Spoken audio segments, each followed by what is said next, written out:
It was finals week at Westbrook University, a time when the library stayed open day and night and students survived on caffeine and desperation. Among the frazzled students was Lily, a junior majoring in psychology.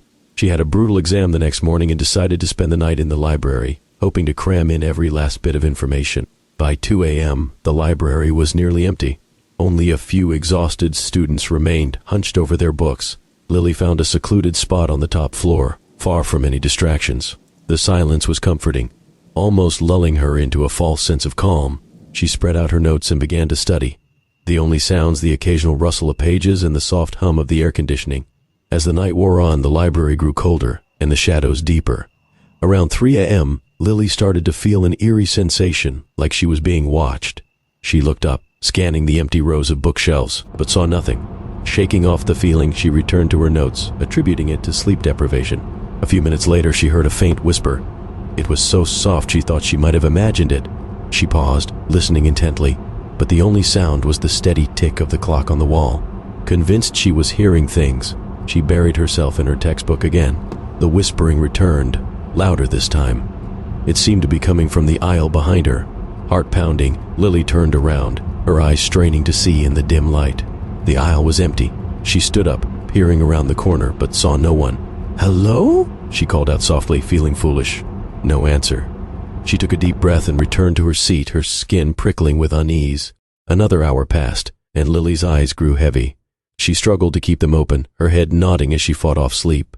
Just as she was about to doze off, a loud thud jolted her awake. It sounded like a book falling off a shelf. She jumped to her feet, her pulse racing. The noise had come from the far end of the room. Gathering her courage, she walked toward the source of the sound. As she approached, she saw a book lying on the floor. It was an old, dusty volume with no title on the cover. Curious, she picked it up and opened it. The pages were blank. She flipped through the book, finding nothing but empty pages. Suddenly, the whispering returned, clearer and more insistent. It seemed to be coming from the book itself. Startled, she dropped it, and the whispering stopped. Lily backed away, her fear mounting. She decided she had enough studying for one night. She gathered her things and headed for the exit. As she walked down the stairs, she couldn't shake the feeling that something was following her. She quickened her pace, glancing over her shoulder. The shadows seemed to move, shapes shifting and darting just out of sight. Panic set in, and she broke into a run, her footsteps echoing in the empty library.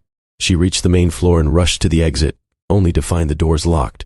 Frantically, she pulled on the handles, but they wouldn't budge. She banged on the glass, hoping to attract the attention of the security guard, but the building was eerily silent. Suddenly, the whispering enveloped her, louder than ever. It seemed to come from all directions, filling her mind with unintelligible words. She covered her ears, trying to block out the noise, but it was inside her head, growing louder and more urgent. Out of the corner of her eye, she saw movement. A shadow detached itself from the darkness and glided toward her.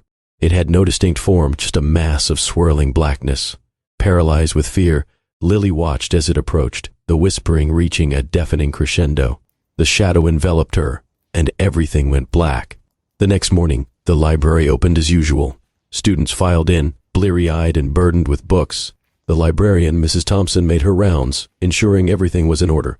As she reached the top floor, she noticed an abandoned backpack and a scattered pile of notes. Frowning, she looked around. There was no sign of the student who had left them. She picked up the notes, her eyes widening as she read the frantic scribbles. Something is here, watching, whispering, "Help!" Mrs. Thompson shivered, a chill running down her spine. She glanced around nervously, feeling a presence she couldn't see. Gathering the items, she hurried downstairs, the eerie silence of the library pressing in on her. Lily was never found. Some say she left school, unable to handle the pressure. Others whisper of a darker fate, of a presence in the library that takes those who stay too late. But as the students of Westbrook University know, during finals week, it's best not to be alone in the library after midnight.